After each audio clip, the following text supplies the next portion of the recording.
Assalamualaikum warahmatullahi wabarakatuh. A'udzu billahi minasyaitonir rajim. Bismillahirrahmanirrahim. Alhamdulillahi rabbil alamin.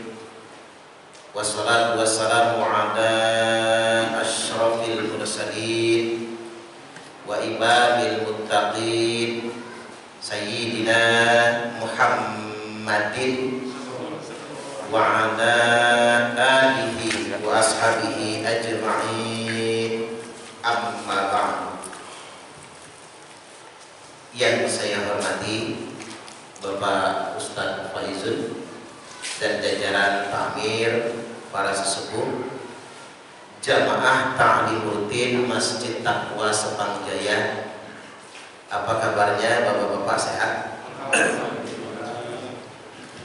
Baik, syukur alhamdulillah. Kita melanjutkan kajian kitab Nashaihul Ibad, nasihat bagi hamba-hamba Allah Subhanahu wa taala. Kita masuk sampai kepada kalimat di makalah kedua. Qala Nabi sallallahu alaihi wasallam, telah bersabda Nabi sallallahu alaihi wasallam, alaikum bimujalasatil ulama, wajib bagi kalian semua untuk duduk di majelisnya para ulama, duduk di majelis bersama para ulama untuk mendengarkan penyampaiannya.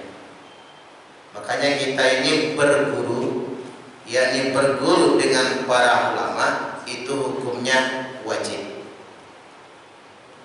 Dan kita diharamkan menghina ulama.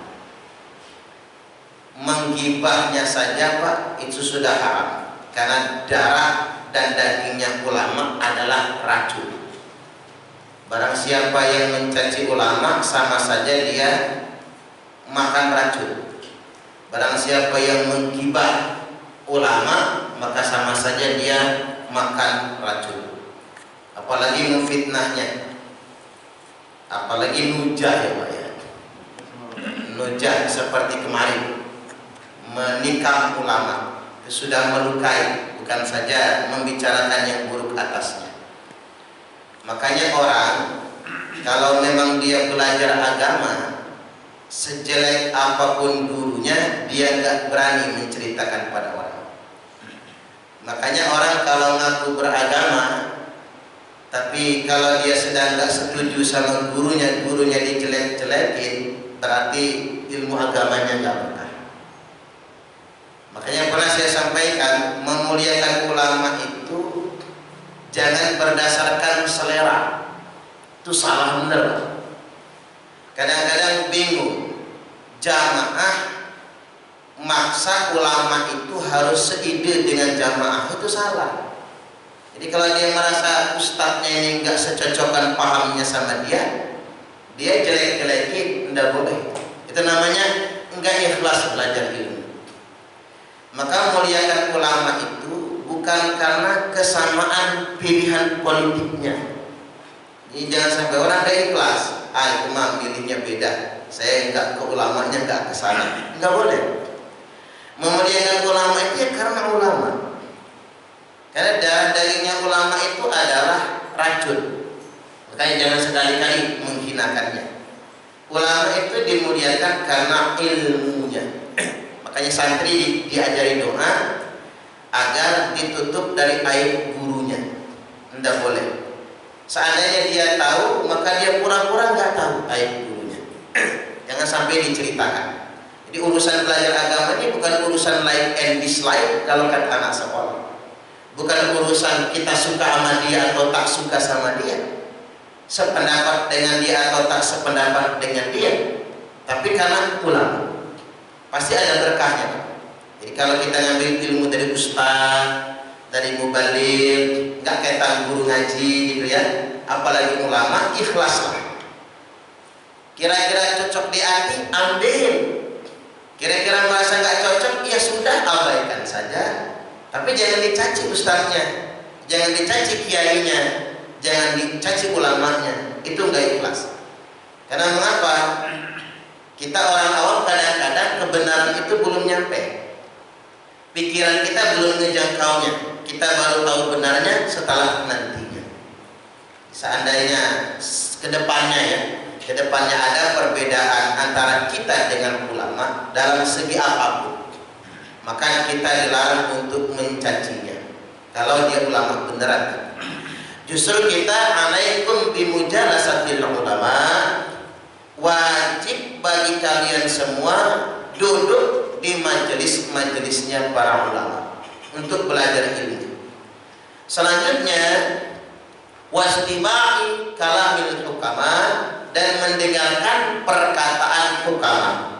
Apa itu hukama? Hukama itu para ahli hikmah, kata mutiara. Karena ada orang itu ulama, Pak. Ulama itu alim, punya kefakihan, punya pemahaman fikih, hukum-hukum agama yang lengkap. Tetapi ada orang yang dia tidak fakih, tapi setiap kata yang keluar dari lisannya adalah kata mutiara yang menggugah kesadaran kita. Kadang-kadang orang disampaikan hukum belum tentu nyambung, belum tentu klik di hatinya, tapi begitu disampaikan hikmah baru dia menyadarinya. Umpama begini, orang kalau disampaikan hukum, ya ayyuhalladzina amanu qu anfusakum wa ahlikum nar, wahai orang-orang yang beriman, selamatkan diri kalian dan keluarga kalian dari api neraka. Muncul hukum wajib mendidik anak. Kalau bapak-bapak nggak mendidik anak, maka bapak-bapak masuk neraka. Itu kan muncul ke hukum dia. Orang belum tentu tersentuh, tapi begitu para ulama berkata anak adalah titipan Allah, maka Allah akan pertanyakan di akhirat nanti, bagaimana engkau menjaga titipannya. Para ulama berkata, Bapak-bapak misalnya disampaikan ar-rijalu qawwamuna 'alan nisa, ulama sampaikan itu. Laki-laki itu pemimpin bagi kaum wanita, maka suami yang tidak memimpin istrinya dengan baik masuk neraka. Hukum kadang bicara begitu. Tapi para ulama lain lagi bicaranya. Apa kata para ulama? Jangan membuat wanita menangis. Karena wanita diciptakan bukan untuk disakiti, tapi wanita diciptakan untuk dicintai. Berjaga. Kadang-kadang orang tersentuh. Makanya Nabi perintahkan kita duduk bersama ulama untuk mendengarkan hukum. Nabi juga perintahkan kepada kita wastiba'i kalamil hukama, mendengarkan kata-kata mutiara dari ulama-ulama ahli hikmah. Kemudian yang berikutnya, beliau lantas bersabda, kata Nabi, fa inna Allah ta'ala yuhyil qalbal mayyita bidur hikmah. Sesungguhnya Allah yuhyil qalbal mayyit, menghidupkan hati yang mati, binuril hikmah, dengan cahaya hikmah. Makanya kadang-kadang ulama hikmah itu penting juga. Kayak Syekh Abdul Qadir Al-Jailani misalnya.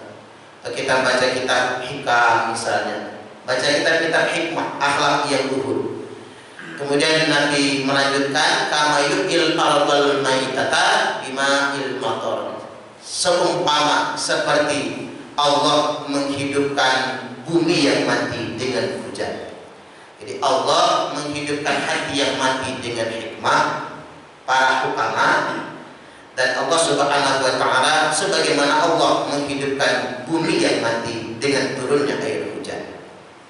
Selanjutnya di riwayat Imam Tabrani disebutkan jalisul kubara wasailul ulama wa khalitul hukama. Ini tiga ini. Jalisul kubara, duduklah bersama al-kubara. Al-kubara itu kalau dalam versi kitab Nasoihah dijelaskan ulama pembesar. Jadi ulama-ulama pesohor. Mungkin yang lebih proporsional saya nyebutnya sesepuh lah nyebutnya. Jadi kategori al-kubar, sudah sesepuh, masanya banyak,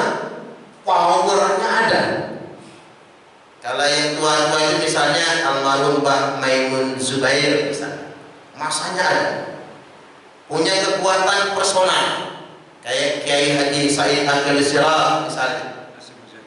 Kemudian yang berikutnya kayak Ustaz Abdul Somad, dia umurnya ada, jamaahnya puluhan juta. Disebut akusan nanti dikira itu banyak kan gitu ya, puluhan juta. Kemudian Ustaz Ali Hidayat, walaupun muda, dia al-kubar, dia punya efek luar biasa. Termasuk Syekh Ali Jaber ya, punya efek yang luar biasa. Kiai Zainuddin Hamzah almarhum ya Pak, almarhum itu Kiai sejuta umat, ngomong dikit aja Zainuddin itu kuat banget gitu. Dia al-kubar.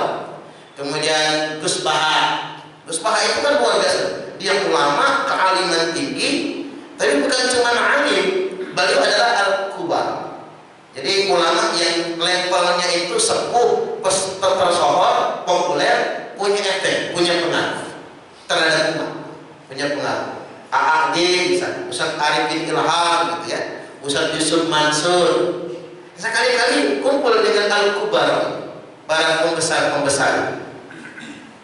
Ada juga yang mengatakan al-kubar itu khawasul khawas, ulama yang memang sudah sangat khawaskan, sudah sangat dekat dengan Allah Subhanahu wa Ta'ala. Tapi saya lebih proporsionalkan, dia punya power, punya popularitas, punya jamaah yang banyak. Jadi ibarat ada Zainuddin efek, ada Abdul Somad efek, ada Said Akil Sirah efek, punya jamaah yang kuat.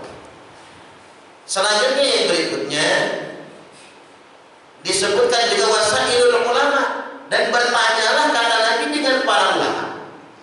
Kok dibedakan al-kubar sama al-ulama? Karena ada ulama itu Pak, dia faqih, dia alim, dia ahli tafsir, dia ahli hadis, atau mungkin ahli fikih, tapi tidak terkenal, tapi ilmunya mumpuni. Terutama perkara-perkara agama harus nanya, nggak boleh disimpulkan sendiri. Sampai-sampai Ustaz Abdul Somad pernah nyindir, orang Indonesia ini payah, kalau mobil mogok bawa ke mekanik mobil, kalau motor mogok bawa ke bengkel motor, kalau listrik bermasalah panggil tukang listrik. Tapi kalau perkara agama mereka gak tanya sama ahli fikih, tapi diputuskannya sendiri, cukup searching di Google dan kemudian berfatwa sendiri. Ini yang jadi persoalan. Ketika kita merasa sudah bisa menentukan hukum sendiri, hukum agama, maka terjadilah simpang siur hukum agama. Ini penting sekali. Maka bertanyalah kepada ulama, wa khaliful hukama, dan berkelilinglah, bercampurlah dengan para hukama, yakni ahli hikmah. Kadang-kadang perkataan ahli hikmah itu resep di hati Pak. Seperti perkataan pujangga tapi nyentuh. Di kalimat yang lain agak mirip bahasanya, jalisul ulama, duduklah bersama para ulama, wa sahibul hukama, bertemanlah dengan ahli hikmah, wa khaliful kubara, dan berkumpullah bersama dengan pembesar-pembesar. Di sini menunjukkan ada 3 kategori ulama tersebut. Baik, saya lanjutkan. Wa qala Nabi sallallahu alaihi wasallam, telah bersabda Nabi sallallahu alaihi wasallam, sayati zamanun ala ummati, akan datang suatu zaman di tengah-tengah umatku. Akan datang suatu zaman di tengah-tengah umatku, yang firuna minal ulama'i wal fuqaha, mereka lari dari ulama dan lari dari ahli fikih. Makanya jangan sampai Pak, bangsa kita ini lari dari ulama, jangan sampai. Apalagi menghinakan ulama. Termasuk ini habaib ya Pak, habaib keturunan Nabi, dzurriyyatnya jangan dihinakan. Walaupun kita nggak suka sama yang bersangkutan, suka atau tidak suka sama pribadinya urusan lain, tapi menghinakan dzurriyyat tidak boleh. Apalagi mencaci orang tidak boleh. Karena sejelek-jelek keturunan Nabi bakal meninggal husnul khatimah, masuk surga. Nah kita cuma keturunan Nabi Adam. Keturunan Nabi Adam tidak dijamin Pak. Tapi kalau keturunan Nabi Muhammad sallallahu alaihi wasallam dijamin masuk surga. Kayak jangan sekali-kali menghina habaib. Ya enggak semuanya habaib itu secocok sama kita. karena dia manusia biasa. Fatimah aja kata Nabi kalau malu potong tangannya. Arti kata begini, keturunan Nabi masih bisa salah, bukan malaikat. Dia tidak maksud. Keturunan Nabi bisa bohong, bisa. Keturunan Nabi ada yang main judi, ada. Keturunan Nabi ada yang jelek, ada yang baik, ada. Tetapi kita tidak boleh menghinakan. Sama seperti tadi, kalau kita beda pendapat sama ulama, jangan menghinakan. Apalagi sesuatu yang niatnya kita tidak tahu. Mengapa dia ada di sana? Jangan dikatakan yang buruk-buruk tetangga. Karena mengapa? Racun yang sedemikian rupa. Ketika kita menjadi umat yang meninggalkan ulama, apalagi kita yang menghinakan ulama, maka Allah akan timpakan kepada kita. Tidak adil. Di bangsa yang menghina ulama, bangsa yang meninggalkan ulama dan fuqaha, akibatnya ada 3. Ini ancamannya. Mudah-mudahan Indonesia masih dihindarkan ya Pak ya. Kalau sudah terjadi tidak enak betul itu. Yakni yang pertama pula, yang pertama yarfa'ullahul barakata min kasbihim. Allah akan mencabut keberkahan dari semua usaha pekerjaan mereka. Jadi orang yang menghina mulai lari dari ulama, maka usahanya tidak berkah, rezekinya tidak berkah. Bangsa yang menghinakan ulama, maka kehidupan di bangsa itu dicabut keberkahannya oleh Allah Subhanahu wa Ta'ala. Ini yang pertama. Yang kedua, ini paling enak juga, yusallitullahu ta'ala alaihim sultanan dhaliman. Maka Allah akan kuasakan kepada mereka sultanan dhaliman, raja yang zalim, penguasa yang zalim. Kalau kita menghinakan ulama, enggak lama ini pernah terjadi di zaman Allah. Ketika ulama dihinakan, maka umat Islam dikuasakan dengan raja zalim, namanya Yazid bin Muawiyah. Itu raja zalim itu Pak, Yazid bin Muawiyah. Raja Islam, sholat ya sholat, tapi zalim. Saking zalimnya Yazid bin Muawiyah, cucunya Nabi 2 dibunuhnya. Imam Husain dipenggal palanya pakai tombak itu, dicucuk mulutnya sama Ubaidillah bin Ziyad, komandan tempurnya Yazid. Dicucuk, diangkat ke atas kepalanya, dijunjung-junjung tinggi ke atas, kemudian dicaci maki oleh mereka. Itu kepala-palanya. Karena orang meninggalkan ulama di zaman itu, orang menghinakan ulama, maka kekuasaan dikuasakan kepada orang yang sangat zalim. Cucu Nabi begitukan. Dan tragisnya, yang mengamankan kepala itu pendeta Nasrani, bukan orang Islam. Pendeta itu sampai mengeluarkan emas berpeti-peti, nyogok tentara Yazid untuk meminjamkan kepala Imam Husain.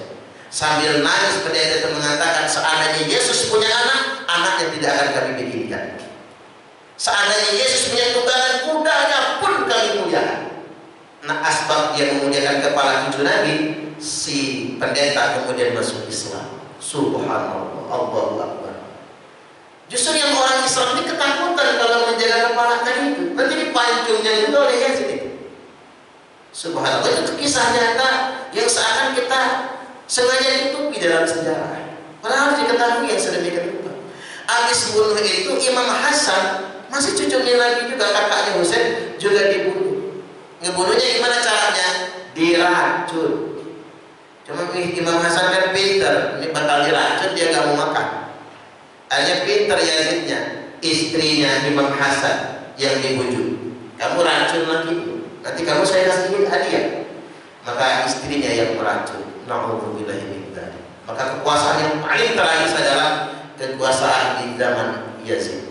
Dan itu belum nyampe 1 abad setelah Nabi wafat, belum lama. Artinya memang hati-hati ketika kita menghinakan ulama, maka kita akan diberikan penguasa yang zalim, yang tidak punya kasih sayang, yang akan menghinakan kita dan akan menyusahkan diri kita sendiri. Dan kemudian yang ketiga, yakhrujuna minad dunya bi ghairi iman. Orang yang menghinakan ulama akan keluar dari dunia, matinya nanti tanpa iman sama sekali. Makanya jangan sekali-kali meninggalkan ulama. Harus dekat-dekat dengan ulama. mati dalam keadaan tanpa iman. Baik, saya langsung masuk ke penting bagi saya Pak untuk menyampaikan ya, kasus kemarin terjadi di Masjid Falahuddin Amin. Bagaimana sikap kita terhadap kasus yang sedemikian itu Pak? Yang pertama memang Syekh Ali Jaber adalah ulama kita. Tindakan penusukan itu adalah tindakan kriminal, penganiayaan bahasanya. Berarti si tersangka itu menganiaya ulama. Jelas, saya khawatir dia akan mendapatkan ancaman sedemikian rupa. Hidupnya akan terhinakan dan dia akan mati meninggalkan dunia ini tanpa iman. Si pelaku yang bersangkutan. Nah, kemudian yang berikutnya, sebagai orang beriman dan warga negara yang baik, kasus ini tidak boleh dibiarkan. Harus diserahkan kepada pihak yang berwenang. Dalam hal ini adalah pihak kepolisian.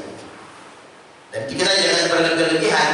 Sudah ada penegakan hukum, dan kalau tidak salah saya baca hal ini, yang bersangkutan sudah resmi ditetapkan sebagai tersangka dan mendapat ancaman penjara sekira 5 tahun penjara. Artinya penyidik sudah punya kekuatan, sudah punya bukti kuat untuk menetapkan yang bersangkutan sebagai tersangka. Tetapi jangan nambah dosa. Apa yang saya sebut dengan nambah dosa? Jangan membesar-besarkan perkara. Karena saya lihat di media sosial sudah banyak yang membesar-besarkan perkara, menjadikan kasus ini sebagai bola liar. Saya sampai bikin pernyataan begini Pak, karena ditanya oleh beberapa wartawan media online, apa sikap Bapak Ustadz terhadap perkara ini? Kata saya begini, tegakkan hukum, jangan membias, tapi jangan dibesar-besarkan. Jangan dijadikan ini alat untuk mempolitisir, untuk mendiskreditkan kelompok tertentu yang tidak kita sukai. Jangan sampai sedemikian rupa. Itu namanya sudah fitnah. Wajar kalau Nabi sampai bersabda begini, halakal mutanatti'un qolaha talata. Celaka orang yang membesar-besar, celaka orang yang membesar-besar, celaka orang yang melebih-lebihkan. Disebutkan Nabi sampai 3 kali. Dijelaskan oleh Imam Nawawi apa yang disebutkan oleh Nabi ini. Maksud Nabi ini al-mutanatti'un ini adalah orang yang suka membesar-besarkan perkara, menambah-nambahnya dengan ucapan dan perbuatan. Itu celaka sekali. Tidak boleh diarahkan untuk menyerang kelompok tertentu atau menyerang unsur tertentu. Itu tidak boleh sama sekali. Itu berbahaya. Karena gini, orang harus berbicara sesuai dengan kadarnya. Orang harus berbicara sesuai dengan kadarnya. Kalau dia sudah berlebihan, ada 2 kemungkinan Pak. Dia tukang membual atau tukang fitnah. Itu hati-hati sekali. Karena mengapa? Apalagi efeknya adalah adu domba. La yadkhulul jannata nammal, tidak akan masuk surga orang yang mengadu domba. Jadi seandainya nanti hasil penyelidikan yang bersangkutan tidak hilang, kata orang tuanya kan 4 tahun dipresi orang. Seandainya dia tidak hilang, berarti dia resmi jadi tersangka.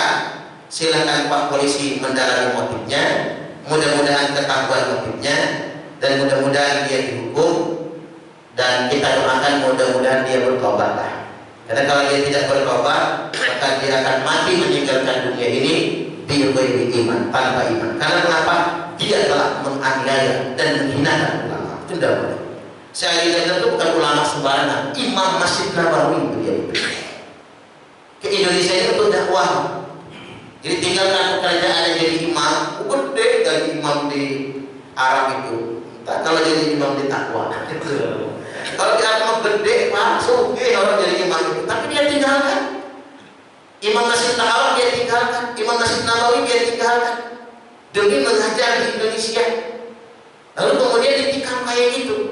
Itu namanya sudah sangat terlaknat. Ulama itu kan warasatul anbiya, al-ulama warasatul anbiya. Ulama itu pewaris para nabi. Tapi mohon betul kepada masyarakat Bandar Lampung dan Indonesia pada khususnya, karena ini sudah akan masuk YouTube.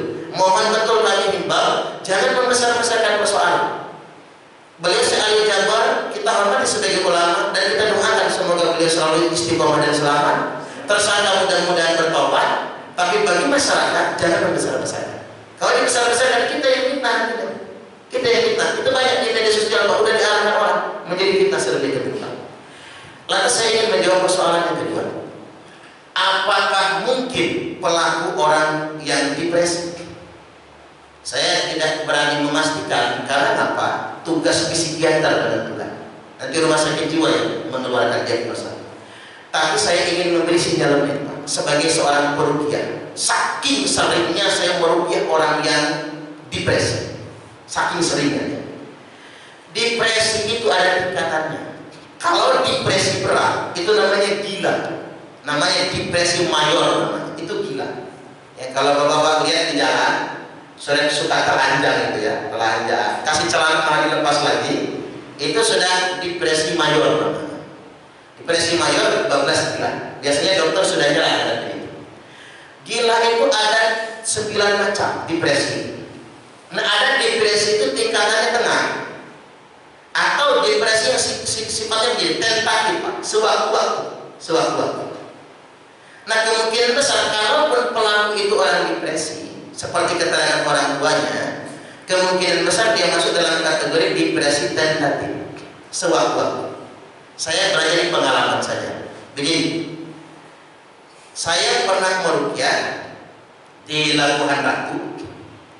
Anak ini kalau dia luas, Facebookan, Instagraman, YouTubean, Twitter, kalau dia waras, tapi kalau dia lagi kumat telanjang dia. Sampai nyari kecebong, mati lu cebong, gara-gara depresi berarti. Dia mau nanya kecebong. Itu saya tangani, berkali-kali saya ruqyah. Sampai akhirnya saya rekomendasi ke rumah sakit jiwa saja.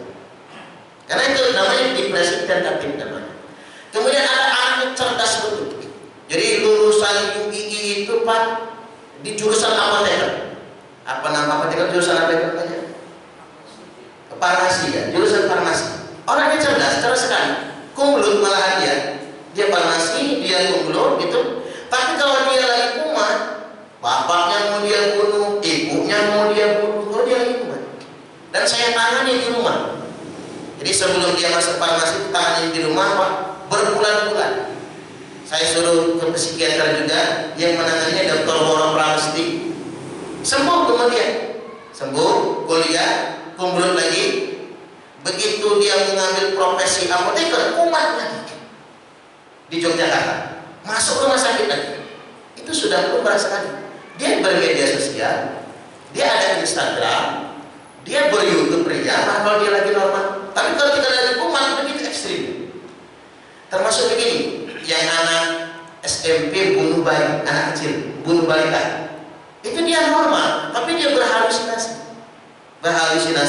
Ada bisikan kalau dia harus bunuh bayi anak itu, dia harus bunuh anak itu. Walaupun ini dampak dari kekerasan seksual, dia depresi. Di sekolah dia tampak normal, dia tampak cerdas, biasa saja. Tapi kadang-kadang ada bisikan dia harus membunuh, sampai dia membunuh anak kecil akhirnya. Nah, saya ini kasus lagi di kampung saya, bapak kandungnya dibacokin, kan viral beritanya. Bapak kandung dibacokin. Ketika ditanya polisi, kenapa kamu membacok bapak kandungmu? Ada bisikan, suruh baca bacot bapak kandung. Dia seperti orang normal. Nah, ini kasus lagi Pak, ada kasus lagi. Yang bapak-bapak 17-an kemarin pas Agustusan baca kasus suami minta jatah ke istri, hubungan intim tapi istri nolak, bunuh anak ya Pak. Itu keponakan saya loh Pak. Keponakan saya, orang baca kisahnya sekedar di YouTube, wah dimaki-maki, bapak inilah, bapak itulah, dasar lah, sebagainya. Tapi dia tidak ditetapkan gila oleh rumah sakit. Tapi ini yang harus kita baca. Depresi gila itu tidak mesti harus lupa ingatan semua, tidak. Anak ini kasusnya itu begini, di Talang-Neki, Kanan. Itu ponakan saya betul. Anak yang itu ponakan saya, bapaknya sepupu saya. Ini ponakannya Ahmad Zaruni juga. Jadi ketika dia sedang mau minta sama istri, kata istrinya masih belum selesai kipasnya. Istrinya lagi mencetin ikan di dapur, Anaknya udah digambar itu sama bapaknya, sama tersangka itu udah digambar. Kan aja itu ibunya. Akhirnya rebutan anak, ibunya meluk anaknya, ditendangin, ditarik-tarik, ibunya lari keluar. Ibunya lari keluar, rebutan, anak bayi baru umur 30 hari itu jatuh ke tanah. Jidatnya udah digigit sama bapaknya, jidatnya digigit sama bapaknya, jatuh ke tanah, kemudian meninggal dunia. Bapaknya dikejar massa, naik pohon, dikebukin oleh massa. Hasil diagnosa penyidik, dia tidak gila, dia tidak depresi, nggak ada bukti gilanya, nggak ada. Bahkan mungkin psikiater pun tidak berani menetapkan dia gila. Kalau seandainya dia gila, langsung bebas itu, tinggal dikarantina saja di rumah sakit jiwa. Tapi dia tidak gila. Tapi saya selaku mamanya, saya tahu siapa dia.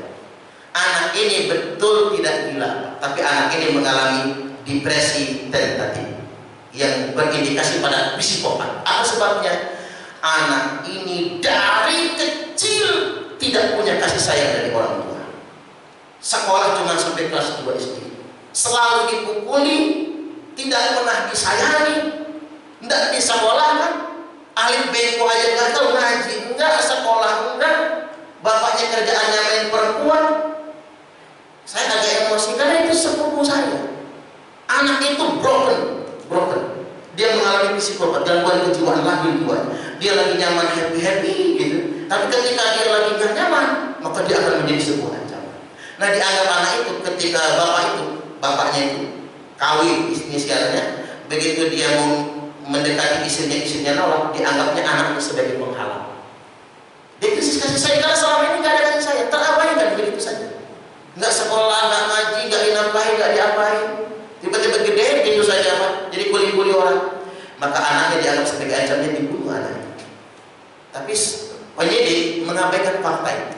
Hanya tetap membuat dia menjadi tersangka. Kita dari pihak keluarga pendapatnya apa? Nggak apa-apa lah, mudah-mudahan dia belajar dalam penjara. Tapi ada satu hal yang tidak boleh diabaikan. Ada latar belakang. Dia bisa jadi kayak gitu. Saya ingin kembali kepada penusuk. Daripada alih-alih kita ngembangin, disuruh orang, ada settingan sebagainya. Kalau kita tidak bisa membuktikannya, maka itu fitnah namanya. Lebih baik mungkin boleh jadi orang itu mengalami. Saya sangat sering, sudah ratusan menangani depresi tentatif itu.